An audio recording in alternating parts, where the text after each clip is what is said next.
6-year-old Teek Mao has come along in leaps and bounds since accessing occupational therapy under the NDIS. He was diagnosed with non-verbal autism 4 years ago.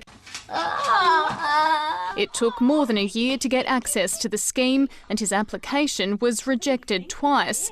But for his mum, going to the doctor was the hardest step. Back home, any person that has a disability is pretty much, most families disown them. The Onzies are part of Adelaide's growing South Sudanese community. Some people say, why don't I get a carer for him and let the carer look after him? Or why don't I give him to the government for the government to look after him? I'm like, why though? He's my child, why should I do that? Support agencies say stigma is an issue in many migrant communities.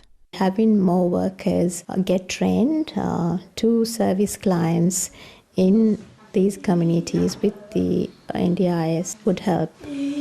But that's easier said than done. Almost half of all Australians were born overseas or have a parent who was. By now, it was expected that 20% of NDIS participants would be culturally or linguistically diverse. But the actual figure is less than half that, and it's growing slowly.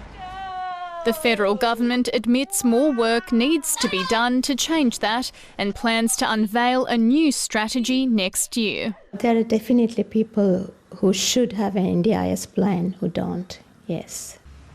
Myanmar refugee Kam Lian Mung says he very nearly missed out. Arriving in Australia in 2018 after suffering a stroke, he was housebound for 2 years until a language interpreter helped him navigate the system. Because I didn't know anything about the NDIS at the time and I didn't speak the language. Interpreters should be engaged at every stage so that the people who are interacting with the systems are well informed and able to make an informed decision. Now, Kam gets around with the help of a disability scooter and says having culturally appropriate care has changed his life. Sarah Temevska, ABC News, Adelaide.